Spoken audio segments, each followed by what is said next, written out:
All right, guys, enjoy the next 2 minutes of useless facts about diesel, things that you'll never be able to forget that you wish you didn't know.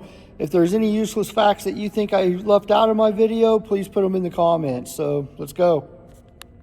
Before Rudolf Diesel created his engine, this was a byproduct of kerosene and was often thrown away as waste. And it wasn't until much later that they decided it was useful in these engines.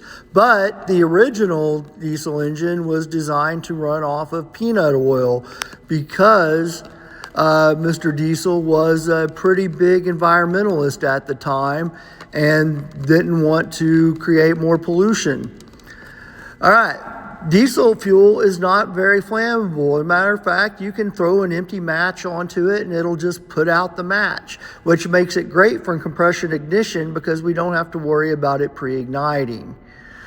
Diesels are much more efficient than gasoline engines, meaning that they convert more of their thermal energy into actual torque than the gasoline engine does. So that makes them a little bit more durable and longer lasting and better economy. It's why they pull heavy trucks. Idling is a real damaging thing to a diesel engine. A diesel engine that idles too long does not get up to operating temperature and can cause some severe engine damage. If you want to know what that damage is, ask in the comments and I'll fill you in. All right, diesels are compression ignition. They do not use spark plugs. And diesel fuel is red because that diesel fuel is tax exempt.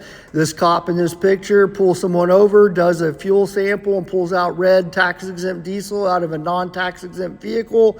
It can result in huge problems for the person driving that truck and huge fines. Finally, diesel exhaust fluid is a 32.5% synthetic urea and 67.5% deionized water, all designed to cause a chemical reaction that reduces the formation of NOx. So this is how we prevent that NOx from getting in the atmosphere. Like and subscribe.